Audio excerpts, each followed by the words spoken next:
J'installe un poussoir. Nous allons vous expliquer comment installer un poussoir.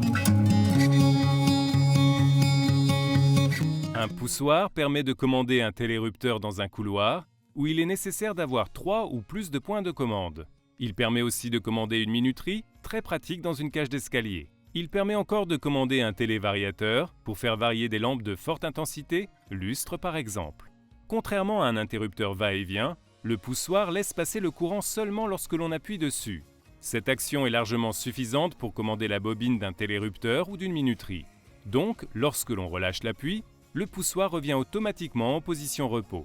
Il faudra donc une deuxième impulsion pour éteindre la lumière via un télérupteur ou actionner de nouveau une minuterie. Pour l'installation, munissez-vous d'un poussoir, d'un télérupteur ou une minuterie, de fil électrique 1,5 mm², d'une pince coupante, d'une pince à dénuder et d'un tournevis plat.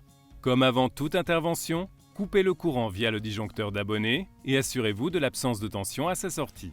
Et pour une sécurité maximale, consignez le disjoncteur à l'aide d'un cadenas spécifique afin d'éviter toute remise du courant par un occupant du logement pendant l'installation.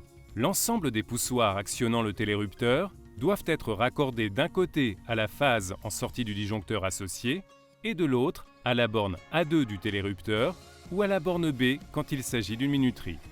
En cas de remplacement d'un poussoir existant, soit vous êtes en fin de ligne et seulement 2 fils seront disponibles dans la boîte d'encastrement, soit le poussoir à remplacer est en milieu ou début de ligne et vous aurez probablement 4 fils, 2 rouges et 2 de toute autre couleur sauf bleu et vert jaune.